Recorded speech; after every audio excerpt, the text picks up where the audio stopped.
창세기 25장 1절부터 18절까지 말씀입니다. 말씀을 봉독해 드립니다. 아브라함이 후처를 맞이하였으니 그의 이름은 구도라라. 그가 시므란과 욕산과 무단과 미디안과 이스박과 수아를 낳고 욕산은 스바와 드단을 낳았으며 드단의 자손은 아스루 족속과 루드시 족속과 루음이 족속이며 미디안의 아들은 에바와 에벨과 하녹과 아비다와 엘다아이이니 다 구드라의 자손이었더라. 아브라함이 이삭에게 자기의 모든 소유를 주었고 자기 서자들에게도 재산을 주어 자기 생전에 그들로 하여금 자기 아들 이삭을 떠나 동방 곧 동쪽 땅으로 가게 하였더라. 아브라함의 향년이 175세라. 그의 나이가 높고 늙어서 기운이 다하여 죽어 자기 열조에게로 돌아가매 그의 아들들인 이삭과 이스마일이 그를 마므레 앞 해족속 소알의 아들 에브론의 밭에 있는 막벨라 굴에 장사하였으니 이것은 아브라함의 족속에게 산 밭이라. 아브라함과 그의 아내 사라가 거기 장사하더니라. 아브라함이 죽은 후에 하나님이 그의 아들 이삭에게 복을 주셨고 이삭은 브엘라 헤로이 근처에 거주하였더라. 사라의 여종 애굽인 하갈이 아브라함에게 낳은 아들 이스마엘의 족보는 이러하고 이스마엘의 아들들의 이름은 그 이름과 그 세대대로 이와 같으니라. 이스마엘의 장자는 느바요시요 그 다음은 게델과 아부엘과 밉삼과 미스마와 두마와 마사와 하닷과 데마와 여들과 나비스와 게드마니. 아들은 이스마엘의 아들들이요 그 촌과 부락대로 된 이름이며 그 족속대로는 12 지도자들이었더라. 이스마엘은 향년이 137세에 기운이 다하여 자기 백성에게로 돌아갔고 그 자손들은 하윌라에서부터 아스르로 통하는 애굽 앞 술까지 이르러 그 모든 형제의 맞은편에 거주하였더라. 아멘. 오늘 25장의 말씀을 전체적으로 보면 이렇게 표현할 수 있습니다. 아브라함의 후손들의 이야기가 나옵니다. 일단 구드라를 통해서 나온 그 후처 자식들이 나오지요. 후처인 구드라의 자식으로 6명이 등장을 합니다. 그 다음에 애굽에서 온 출신 종이었던 하갈로 통해서 나왔던 유괴자녀였지요. 이스마엘에 대한 족보도 등장을 합니다. 그리고 마지막으로 약속의 자녀였던 이삭의 그 족보도 그 자녀들 야곱과 그 에서에 대한 이야기가 오늘 25장에 전체적으로 다 나옵니다. 오늘 25장은 아브라함이 죽음을 맞이하는 장입니다. 이 땅에서의 모든 일수를 다하고 향년이 175세에 나이가 높고 또 늙어서 기운이 다하여 죽습니다. 모든 사람들이 가는 삶의 방향으로 가지요. 늙었어요. 그리고 나이도 높고요. 기운이 다합니다. 그리고 기운이 다하여 죽어서 자기 열조에게로 돌아가게 되지요. 아브라함의 믿음의 조상이 되어져서 그 믿음의 길을 따라갔고 또 그 모든 사명을 감당하고 다 했기에 이제 기운이 지나요 이제 열조에게로 돌아가게 됩니다. 아브라함의 시작은 우리가 75세부터 시작을 보았습니다. 근데 끝은 175세에 죽게 되지요. 성경에는 거의 100년 동안의 아브라함의 삶의 사건들을 기록해서 25장의 마무리를 적습니다. 자, 그런데 우리가 몰랐던 25장이 아니라면 알 수 없었던 세 번째 아내가 나오지 후처로 구드라입니다. 이에 이제 사라가 죽고 난 다음에 얻은 것인지 아니면 그 전에 얻은 것인지는 성경에서 정확히 나오진 않습니다. 하지만 오늘 본문을 보면 사라가 죽고 난 이후에 등장을 하지요. 성경에 또 하나의 특징이 있다면 시간 순서대로 적긴 했지만 시간 순서대로 정확하게 적지는 않았다는 겁니다. 오늘 이스마엘도 그 나이가 몇 세에 죽습니까? 137세에 죽어요. 그러면 이때 당시에 야곱의 나이는 몇 세일까요? 야곱하고 이삭하고 이스마엘하고는 나이 차이가 10몇 년밖에 차이 안 납니다. 그럼 이때 이삭의 나이는 이미 100세가 넘은 그때인데 이스마엘을 먼저 25장에서 죽었다라고 표현을 쓰는 거지요. 자, 여기서도 또 뭔가 뭘 알 수 있냐 하면 하나님의 말씀 또 하나님의 역사들, 믿음의 역사들이 이어져 나가는데 먼저 정리해야 될 부분이 있다면 이미 이후에 죽었음에도 불구하고 여기서 죽었다라고 하고 이스마엘에 대한 이야기는 그 다음에 나오지 않습니다. 이렇게 이삭의 메시지를 이제 믿음의 자녀인 이삭에게 집중하기 위해서 아직 살아있지만 이삭이 이 믿음의 그 이야기를 이어나가기 위해서 먼저 이스마엘을 죽었다라는 표현을 통해서 이야기를 마무리해 버린다라는 거지요. 좀 성경에 창세기에 나오는 좀 특징 중에 하나입니다. 이스마엘은 이제 더 이상 등장하지 않습니다. 이스라엘은 유기 자녀이지요. 이스마엘의 족보가 12절부터 18절까지 나오지만 이스마엘의 역할은 여기까지입니다. 그는 유기 자녀였고 아브라함이 말씀을 따라 믿음을 따라 난 아들이 아니었습니다. 우리가 잘 알고 있지요. 그의 육신을 따라서 낳았고 육을 따라 낳았기 때문에 특별히 이스마엘이 믿음을 따라 행동했던 모습은 나오지 않고 그도 육을 따라 행동하는 모습을 봐요. 단지 아브라함의 씨였기 때문에 하나님이 그도 한 족속을 이루고 큰 민족을 이룰 것이다라는 복을 주시긴 합니다. 하지만 그 족속들이 믿음을 따라간 족속이 아니라 그 족속과 그 후손들은 육을 따라가는 후손들이 되었다라는 거지요. 자, 오늘 또 그드라를 후처인 그드라를 통해서 그 자녀들이 나오지요. 2절에 시므란과 욕산과 무단과 미디안과 이스박과 수아를 낳았다라고 표현을 해요. 그리고 그 자녀를 통해서 또 다른 자손들이 나온 것을 소개를 합니다. 자, 여기에 우리가 좀 눈여겨보는, 좀 알고 있는 아수르 족속도 나오고요. 또 미디안도 나옵니다.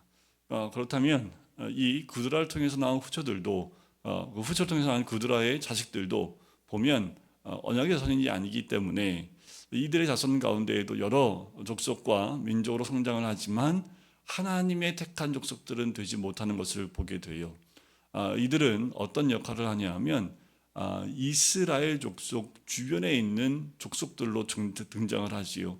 그리고 약속과 믿음의 자녀들인 이스라엘을 괴롭히는 그 주변 국가들로 등장하게 되는 모습입니다. 성경은 아주 뚜렷합니다.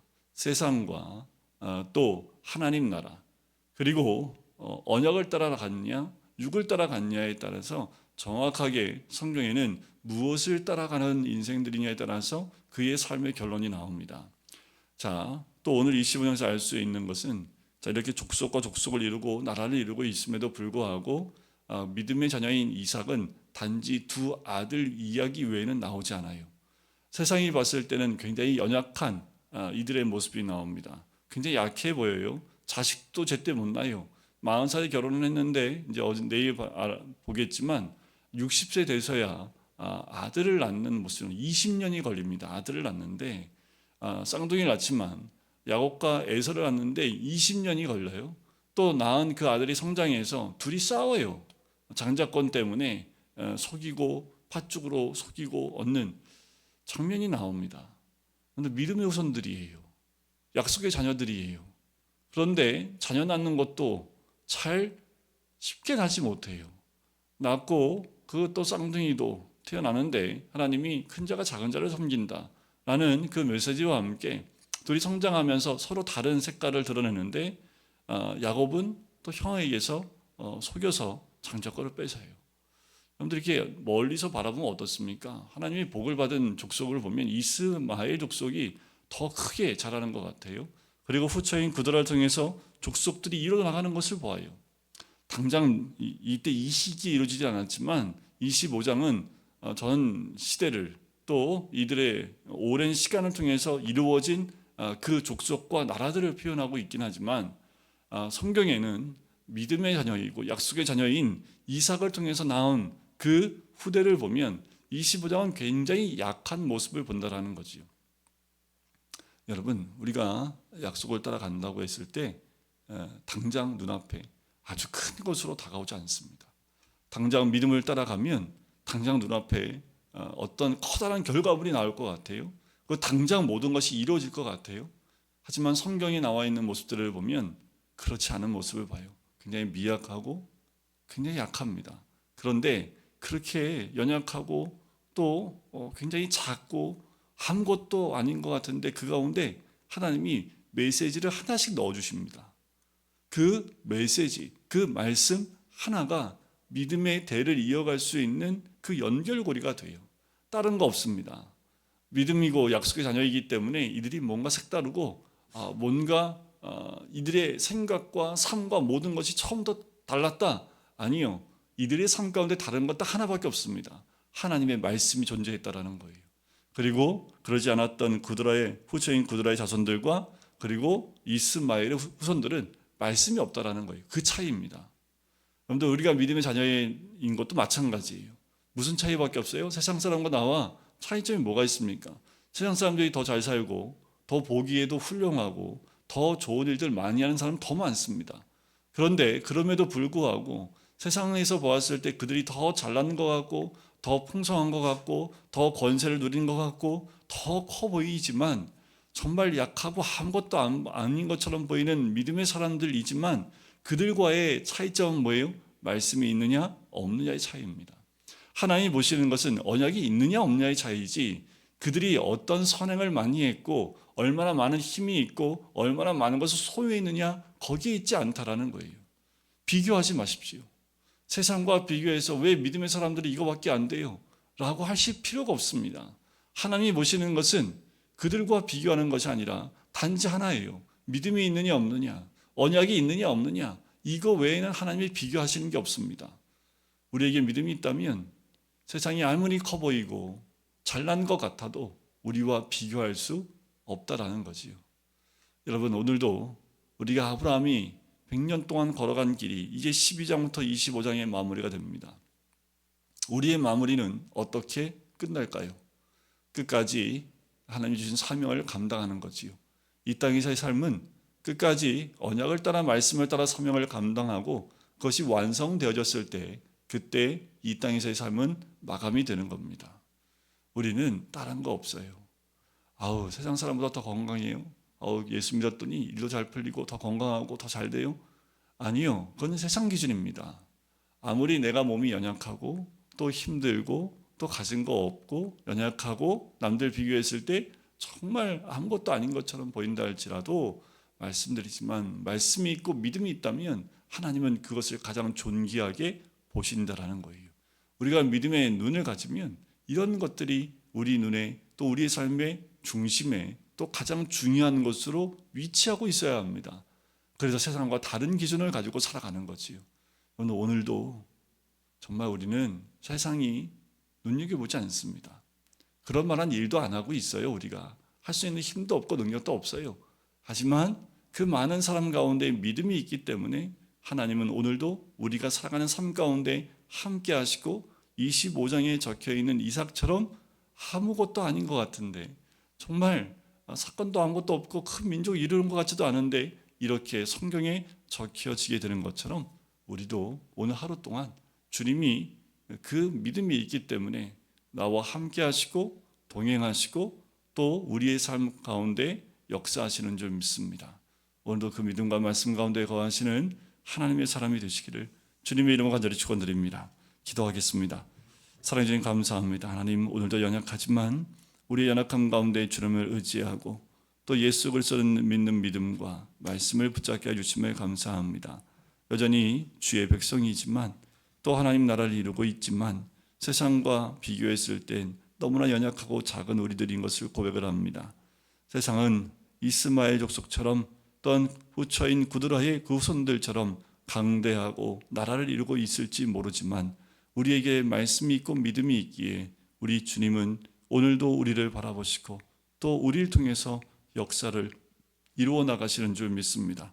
오늘도 주님과 동행하는 또 말씀을 붙들고 언약을 붙드는 주의 사람이 될 수 있도록 축복하여 주시옵소서.